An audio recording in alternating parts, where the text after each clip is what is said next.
simple pendulum. So first of all, aim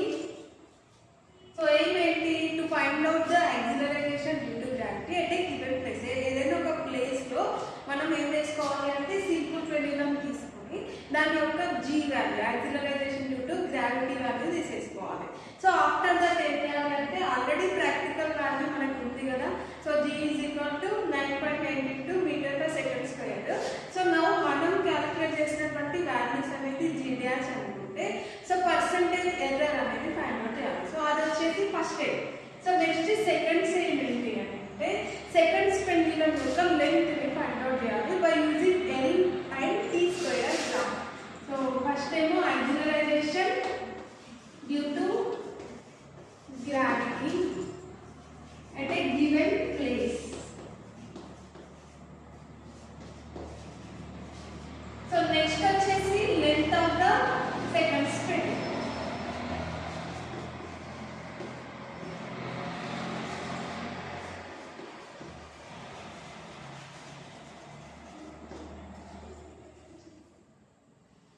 so first of all simple pendulum అంటే ఏంటి? So simple pendulum అంటే to and fro motion చేసేటువంటి ఒక bob suspended with a string. So దాన్ని ఏమంటాము అంటే simple pendulum అనేసి చెప్తా ఉంటాం. ఈ సింపుల్ పెండ్యులమ్ యొక్క g వాల్యూ అనేది ఫైండ్ అవుట్ చేయాలి. So then what about the second pendulum? So second pendulum అంటే ఏంటి?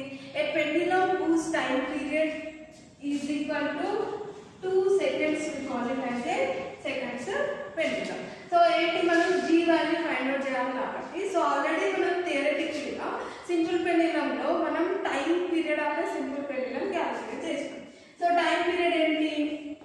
t is equal to 2 under root of L by G.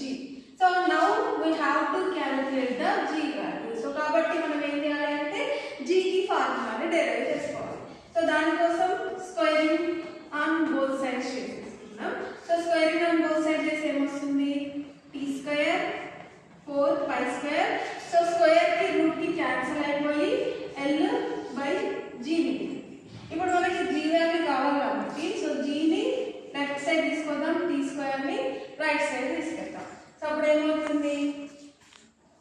So g is equal to so ఈ t square అటు వెళ్ళి g ఇటు వచ్చేస్తే ఈ t square ఇక్కడ numerator లో ఉంది కాబట్టి అటు వెళ్తే డినామినేటర్ లో అయిపోతుంది. So therefore 4 square L by t square అవుతుంది. సో ఇది మన ఫార్ములా g ని క్యాలిక్యులేట్ చేయడానికి. సో ఇక్కడ ఆల్రెడీ ఇక్కడ ఏమైంది? 4 స్క్వేర్ లో పై అంటే కాన్స్టెంట్ వాల్యూ. సో 22/7 వేసేసుకుంటాం. Here length of the wire. So string మనం ఎంత లెంత్ తీసుకుంటామో ఇది కాన్స్టెంట్, బట్ టైం పీరియడ్ అనేది క్యాలిక్యులేట్ చేయాలి. సో ఈ లెంత్ ని వ్యారీ చేసేసుకుంటే మనం టైం పీరియడ్ లో కూడా వ్యారీ అనేది అవుతుంది. ఎందుకంటే మనకి ఎర్త్ యొక్క గ్రావిటీ అనేది దీని మీద ఇన్ఫ్లుయెన్స్ అనేది చేస్తుంది కాబట్టి సో చేంజ్ అవుతూ ఉంటుంది. ఇక్కడ మనం t స్క్వేర్ అనేది క్యాలిక్యులేట్ చేయాలి కాబట్టి మనం ఏం చేసుకుందామంటే లెంత్ ఆఫ్ ద వైర్ ని మనం చేంజ్ చేసుకుంటూ వెళ్తూ t స్క్వేర్ వాల్యూస్ అనేది క్యాలిక్యులేట్ చేద్దాం. అప్పుడు టైం పీరియడ్ వచ్చిన తర్వాత సో సెకండ్ L కి ఈ లెంత్ ఆఫ్ ద వైర్ కి ఇంకా t స్క్వేర్ కి రెండింటి మధ్యలో గ్రాఫ్ అనేది తీసేసుకుంటే దాని నుంచి length of the second pendulum calculate చేయొచ్చు. ఇంకా ఈ ఫార్ములాలో మనకు వచ్చిన వాల్యూ సబ్స్టిట్యూట్ చేసేసుకుంటే మనం ఫస్ట్ ఏం వచ్చేస్తుంది. వచ్చిన తర్వాత మన ప్రాక్టికల్ వాల్యూ థియరిటికల్ వాల్యూ ఈ రెండింటికి మధ్యలో మనం 80% ఎర్రర్ అనేది ఫైండ్ అవుట్ చేయొచ్చు. g minus g dash by g into 100 చేసేయచ్చు. సో ఇక్కడ g అంటేనేమో థియరిటికల్ వాల్యూ. సో దట్ ఇట్లా కదా. సో g వాల్యూ ఏంటి? 9.8 మీటర్ పర్ సెకండ్ స్క్వేర్ వస్తుంది. మనం క్యాలిక్యులేట్ చేసినటువంటి g వాల్యూ తీసేసుకుంటే ఇక్కడ పర్సెంటేజ్ ఎర్రర్ వచ్చేస్తుంది. సో ఫస్ట్ g వాల్యూ వచ్చేస్తుంది and then length of the second pendulum అనేది చేసేసుకున్నాం. So here first of all మనకి ఆపరేటర్స్ అనేది తీసేసుకున్నాం. మనం retort stand, next stop watch, next sphere. So దీన్ని మనం ఒక స్ట్రింగ్ కి అటాచ్ చేసేసుకుందాం. సో ఇప్పుడు ఇది స్ట్రింగ్ ఉంది కదా, ఈ స్ట్రింగ్ కి సో ఈ సింపుల్ పెండ్యులమ్ ని మనం ఇట్లా వేసేస్తే సో ఇది మన సింపుల్ పెండ్యులమ్. సో ఫస్ట్ ఏం చేసుకోవాలి అంటే లెంత్ ఆఫ్ ద వైర్ తీసేసుకోవాలి. So length of the wire ఎంత అంటే 50 సెంటీమీటర్స్ తీసుకోవాలి. So first of all length of the wire అంటే ఏమన్నా L is equal to A minus R అంటే సెంటీమీటర్స్ అనేసి చెప్తాం కదా. సో మనకి రికాస్టాంగ్ అనేది ఇలా ఉంది అనేసి అనుకుంటే, సో ఇది మన స్పియర్, ఇది లెంత్ అనేది తీసుకుంటే, సో వైర్ యొక్క లెంత్ ఏంటి అంటే మనం ఈ పాయింట్ నుంచి so bottom of the spear వరకు ఉన్నటువంటి ఈ లెంత్ ఏమంటాము అంటే A అనేసి చెప్తాం. So length of the wire అంటే ఏంటి అంటే ఇక్కడ రేడియస్ వరకు ఉంది అనుకోండి, సో దాన్ని మనం లెంత్ ఆఫ్ ద వైర్ అనేసి చేస్తాం. సో ఈ కింద ఉన్నది ఏమవుతుంది అంటే రేడియస్ అవుతుంది. So radius of the spear ఎలా ఫైండ్ అవుట్ చేసాము అంటే మనం ఆల్రెడీ వెర్నియర్ క్యాలిపర్స్ తీసుకున్నాం కదా. సో వెర్నియర్ క్యాలిపర్స్ లో రేడియస్ ఆఫ్ ద స్పియర్ ఎలా క్యాలిక్యులేట్ చేయాలో చేస్తాం కదా. సేమ్ అదే ప్రాసెస్ మనం ఎల్సీ తీసేసుకోవాలి, ఎన్ఎస్ఆర్ వాల్యూస్ బీసీ తీసేసుకుంటే టోటల్ మనం రేడియస్ ఆఫ్ ద స్పియర్ తీసేసుకుంటే అప్పుడు మనకి ఈ ఏ వాల్యూ నుంచి ఈ రేడియస్ తీసేసుకుంటే అప్పుడు మనకి లెంత్ ఆఫ్ ద వైర్ వస్తుంది. సో ఏం చేయాలి అంటే మనకి స్పియర్ ఉంది కదా, ఈ స్పియర్ యొక్క బాటమ్ వరకు మాత్రం మనం లెంత్ని క్యాలిక్యులేట్ చేసుకోవద్దు. ఎందుకంటే ఈ రేడియస్ వరకు మాత్రమే మనకి ఫిక్స్ అయి ఉంటుంది. సో దట్ మనం ఈ బాటమ్ నుంచి ఆ రేడియస్ వాల్యూ తీసేసుకుంటే మనకి లెంత్ ఆఫ్ ద వైర్ వస్తుంది. సో ఫస్ట్ అబ్జర్వేషన్లో మనం ఏం చేయాలి అంటే లెంత్ ఆఫ్ ద వైర్ ఎంత పెట్టేసుకున్నాం, 50 సెంటీమీటర్స్ తీసేసుకున్నాం కదా.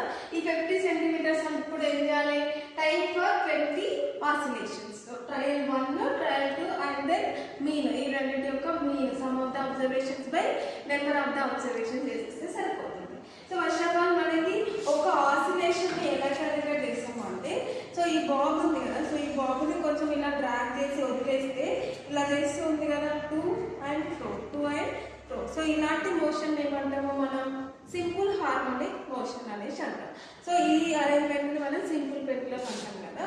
సో ఫస్ట్ మన బాబ్ అనేది మోషన్ స్టార్ట్ చేసినప్పుడు ఈ సెంటర్ లైన్ నుంచి ఇటు సైడ్ వెళ్ళి మళ్ళీ ఎండ్ వరకు వచ్చి మళ్ళీ సెంటర్ వరకు ఎట్లయితే వస్తుందో అప్పుడు ఒక 1 ఆసిలేషన్ అవుతుంది. సో అట్లా 20 ఆసిలేషన్స్కి మనం తీసుకోవాలి. సో బట్ మనకి ఇక్కడ టైం పీరియడ్ అంటే ఓన్లీ 1 ఆసిలేషనే కదా. సో డైరెక్ట్ 1 ఆసిలేషన్స్ తీసుకోవచ్చు కదా అంటే, సో ఇది మనకి టైం పీరియడ్ అనేది చాలా తక్కువగా ఉంటుంది కాబట్టి ఆ 1 ఆసిలేషన్కి ఎంత టైం పీరియడ్ అవుతుంది అని క్యాలిక్యులేట్ చేయడం కొంచెం ఈజీగా ఉండదు. సో దట్ మనం ఫస్ట్ 20 ఆసిలేషన్స్కి తీసుకున్న తర్వాత ఆ తర్వాత బై 20 చేసేస్తే ఏమవుతుంది, టైం పీరియడ్ ఫర్ 1 ఆసిలేషన్ వస్తుంది. సో నా చూద్దాం. సో మనకి ఇది మన టైమర్. సో ఈ టైమర్ని ఎలా వాడాలి అనేది మనం ఆల్రెడీ కోర్స్ కన్స్ట్రక్ట్లో చూసినాం కదా. సో ఇది మనం పైకి అనుకుంటే ఈ టైమర్ అనేది స్టార్ట్ అవుతూ ఉంటుంది. సో తర్వాత దీన్ని ఏం చేయాలి అంటే రీసెట్ చేస్తూ ఉండాలన్నమాట. సో ఈ బాబుని తీసేద్దాం. ఫస్ట్ కొన్ని ఆసిలేషన్స్ను అంటే ఒక 1-2 ఆసిలేషన్స్లో వదిలేసి మిగతా ఆసిలేషన్స్ని కంటిన్యూ చేసేసుకుందాం.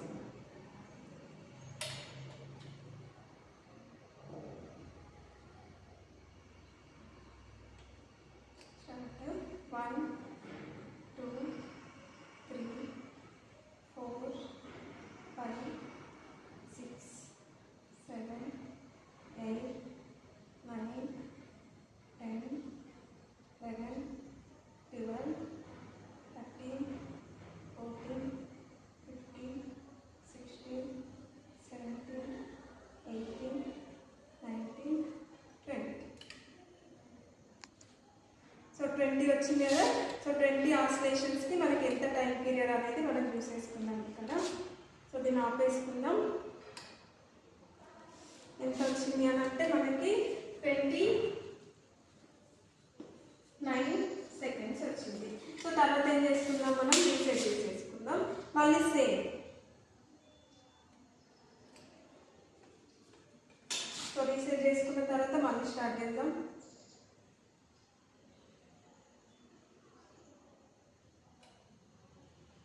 1, 2, 3, 4, 5, 6, 7, 8, 9, 10, 11, 12, 13, 14, 15, 16, 17, 18, 19, 20. చూడండి మనకి 20 ఆసిలేషన్స్కి అగైన్ మనకి ఎంత వచ్చింది. సో వాల్యూ అనేది ఇక్కడ వచ్చింది కదా. So 29 seconds. అగైన్ మనకి 29 సెకండ్స్ వచ్చింది కాబట్టి సో మళ్ళీ దీన్ని మనం రీసెట్ చేసేసుకొని మనం 29 సెకండ్స్ వచ్చిన తర్వాత వాటి యొక్క మీన్ వాల్యూ ఏమవుతుంది, 29 అవుతుంది. సో అప్పుడు t ఎంత, 29/20 చేసేసుకుంటే సమ్ అమౌంట్ ఆఫ్ వాల్యూ వస్తుంది 1.45. సో 1.45 వచ్చేసింది. సో తర్వాత దీన్ని ఏం చేయాలి, టీ స్క్వేర్ చేయాలి. సో టీ స్క్వేర్ చేసేసుకుంటే అప్రాక్సిమేట్గా 1.45కి స్క్వేర్ చేసేసుకుంటే ఎంత వస్తుంది, 21.02 into 10⁻⁻1 వచ్చేస్తుంది. సో దీన్ని తర్వాత మనం ఏం చేయాలి, ఈ లెంత్ 50 సెంటీమీటర్స్ ఉంది కదా, ఈ 50 సెంటీమీటర్స్ బై 21.02 into 10⁻⁻1 చేసేసుకుంటే సో మనకి అప్రాక్సిమేట్గా 23 పాయింట్ సంథింగ్ అలా వచ్చేస్తుంది. సో ఇట్లా మనం ఫస్ట్ రీడింగ్ తీసేసుకున్నాం కదా.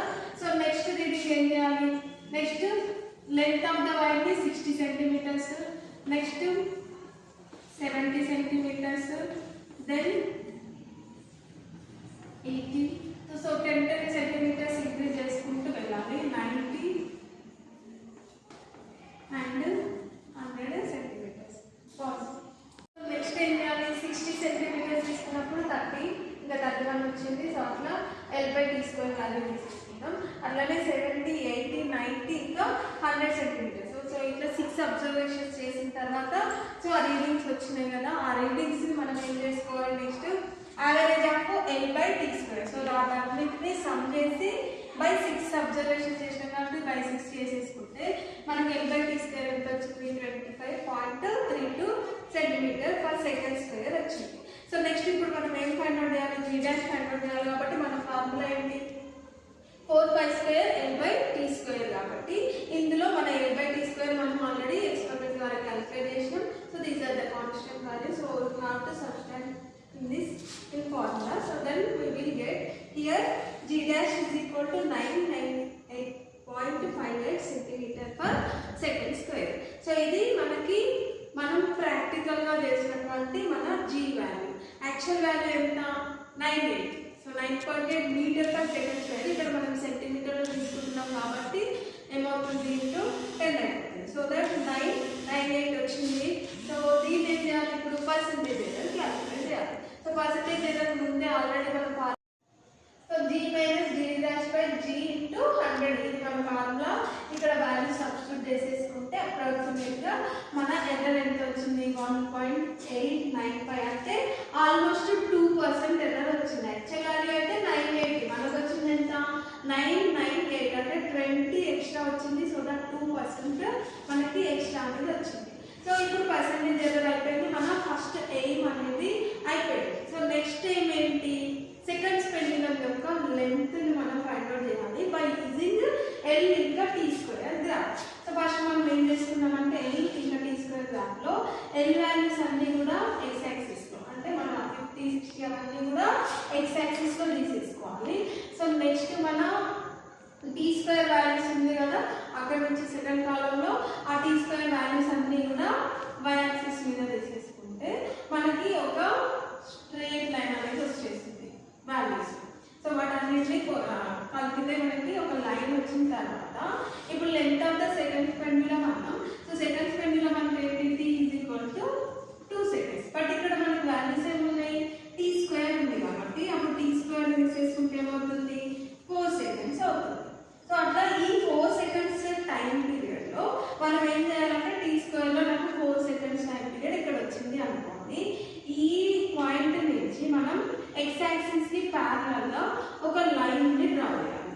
ఈ లైన్ ఏం చేస్తుంది అంటే మనకు వచ్చినటువంటి L/T స్క్వేర్ గ్రాఫ్ మీద ఒక దగ్గర కోఇన్సిడెన్స్ అవుతుంది అన్నమాట. అయిన తర్వాత దీన్ని B అనే పాయింట్ అనేసి అనుకుంటే నెక్స్ట్ ఏం చేయాలంటే ఏ పాయింట్ దగ్గర అయితే కోఇన్సిడెన్స్ అయిందో ఆ పాయింట్ నుంచి ఈసారి y యాక్సిస్ కి ప్యారలల్ గా ఇంకొక లైన్ ని మనం డ్రా చేసేసుకోవాలి. సో అప్పుడు ఏం చేస్తుంది, మనం x యాక్సిస్ మీద ఒక పాయింట్ దగ్గర మనం కోఇన్సిడెన్స్ అవుతుంది అనేసి అనుకుంటే అప్పుడు O ఇంకా A, ఈ OA లైన్ ఉంది కదా, ఆ OA లైన్ ఏం చేస్తుంది అంటే మన లెంత్ ఆఫ్ ద సెకండ్ స్పెండిచర్ ఆల్సో ఉంటుంది. సో ఈ విధంగా నెక్స్ట్ మనం ఈ ఎల్ తీసుకున్న గ్రాఫ్ నుంచి అగైన్ మనం G value slope find out చేస్తాం కదా. సో ఆ స్లోప్ ఫైండ్ అవుట్ చేసేసుకుంటే ఇక్కడ పాయింట్ తీసేసుకొని ఫైండ్ అవుట్ చేసుకుంటే మన స్లోప్ వాల్యూ అనేసి వస్తుంది. సో అది మనం ఇంకొక graph value, practical value, theoretical